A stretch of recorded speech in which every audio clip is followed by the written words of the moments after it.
Mwana michezo, nataka tujadili kidogo kuhusu performance ya wekundu wa Msimbazi Simba Sports Club kwenye mashindano ya Mapinduzi Cup. Mimi ni miongoni mwa watu ambao niliwaambia Simba angekutana na kundi ambalo alikuwepo Singida Black Stars angeweza kutolewa mapema, hata asingefika hatua hii ya nusu finali ya Mapinduzi Cup, kwa sababu toka wanacheza mchezo wao wa kwanza, jiulize, Simba anapata wakati mgumu kupata matokeo mbele ya Mwembe Makubi. Simba anapata struggle kupata matokeo mbele ya Fufuni FC. Kweli Simba Sports Club, viongozi kama wanahitaji kuona Simba ikifanikiwa, wanahitaji kufanya maamuzi magumu pasipo kuangalia ni nani ataachwa, ni nani atabaki kwenye kikosi cha wekundu wa Msimbazi Simba Sports Club. Sasa mwamuzi ametenda yale ambayo ametenda, lakini mwalimu mwenye kazi ngumu zaidi kwenye ligi kuu ya NBC basi ni Steven Mbaka wa Simba Sports Club. Amekubali kuchukua timu, amekubali kuchukua wachezaji wa Simba Sports Club na kuchukua jahazi ambalo lipo kwenye nyakati ngumu vibaya mno. Mwalimu yote ambaye ataingia Simba Sports Club ataingia akiwa na pressure, kwa sababu timu inahitaji kupata matokeo ambayo ni mazuri, lakini wachezaji waliopo Simba hawana quality ya kumpa mwalimu kile ambacho anakihitaji. Wachezaji wanacheza, viwango vyao viko chini.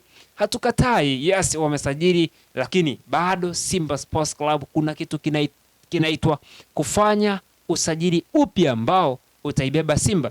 Mwalimu amezungumza kwenye pressing, ngoja ninukuu. Amesema viwango vya wachezaji vipo chini na amekiri kuna kazi ya kufanya kwa wachezaji tegemeo wa Simba Sports Club. Kawataja kwa majina. Kocha pia kazungumzia huwa wanahitaji kuingia sokoni, kusajili maeneo muhimu na kuboresha kikosi chake. Na akasema anahitaji kuingia sokoni kufanya usajili kwa ajili ya kuboresha baadhi ya maeneo muhimu kwenye kikosi chake. Amesema pia wachezaji ambao ni wachezaji wa kutegemewa kwenye kikosi, akiwataja kwa majina, wanahitaji kubadilisha performance zao viwanjani. Bila shaka kwa zaidi ya misimu minne Simba Sports Club inasajili na kuacha, kuanzia makocha wanakuja na kuondoka. Wakipiga hesabu za ghafla, hata wachezaji 100 wanaweza kufika. Kiukweli kuna shughuli kubwa ya kufanya ndani ya Simba Sports Club ili kuweza kuirudisha ile Simba ambayo watu wengi walikuwa wanasema kwa Mkapa hatoki mtu. Lunyasi wenyewe.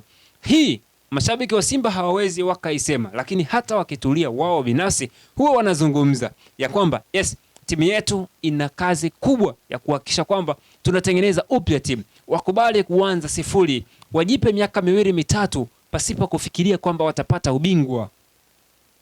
Kwa sababu gani tunasema kwamba Simba wanapaswa kujipa miaka 2-3? Watafute project, wamkabidhi mwalimu, wasahau habari za kuchukua ubingwa, wasitake kukimbizana na pressure. Mpira wa zamani na kwa sasa umebadilika. Ugumu unazidi kuongezeka kwenye ligi kuu ya Tanzania. Ugumu unazidi kuongezeka kwa sababu baadhi ya timu zinaleta wachezaji ambao ni professional players. Mfano wake ni Azam FC. Inazidi kutengeneza ugumu kwa sababu imeleta na mwalimu ambaye anazifahamu vyema Simba na Young Africans, anafahamu vyema soka la Tanzania. Lakini ukienda kwa Singida Black Stars pia ina quality players ambao ndio wachezaji ambao ikifika kipindi cha dirisha dogo la usajili, Simba, Yanga wanakwenda kubisha hodi wakihitaji huduma za wachezaji wa Singida Black Stars.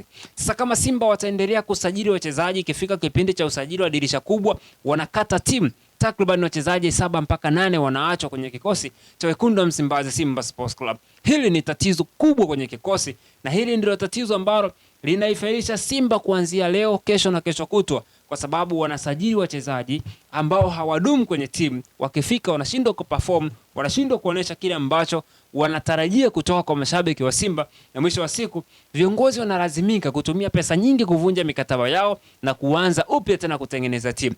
Hauwezi ukawa unanunua wachezaji, unasajili wachezaji, mwisho wa siku unakuja unaachana na wachezaji, unaingiza wachezaji wengine ambao kesho na kesho kutwa unahitaji kwenda kutengeneza kikosi, kwa sababu kama wachezaji wanakuja na kutoka, ina maana wewe haujengi timu. Ni tofauti na Young Africans. Mfano halisi, nenda katazame kikosi Young Africans. Wana misimu mingapi hawajafanya maboresho kwenye eneo la ulinzi, kuanzia mabeki wa kati, Dickson Job, Ibra Baka, Bakari Nondo Mamnyeto. Msimu wa 4 huu wanakwenda pasipo kusajili mlinzi wa kati toka alipoondoka yule mwamba kutoka Mali.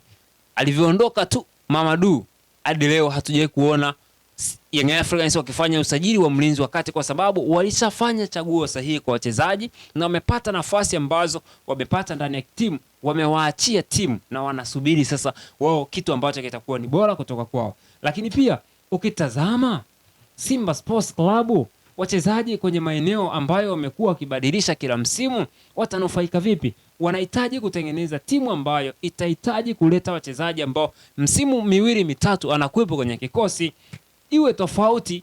Leo tunachukua mchezaji, kesho tunabadilisha. Eneo la viungo Simba amebadilisha kila msimu, kila dirisha kubwa, kila dirisha dogo wanaingiza wachezaji ambao ni wapya. Alassane Kante, Neo Maema, Joshua Budo Mtale ambaye aliachwa msimu huu alikuwa mwache, lakini unaona kabisa kwamba kuna mabadiliko makubwa ambayo yanahitajika ndani ya Simba Sports Club. Pasipo viongozi kushitukia hii issue, wataendelea kuleta watu, kuleta walimu, makocha na wachezaji ambao watakuwa kifika kwa muda mfupi wanahudumu kwenye timu, mwisho wa siku wanashindwa kuonesha kile ambacho wanatakiwa kudeliver kwenye timu, wanavunja mikataba, wanaondoka.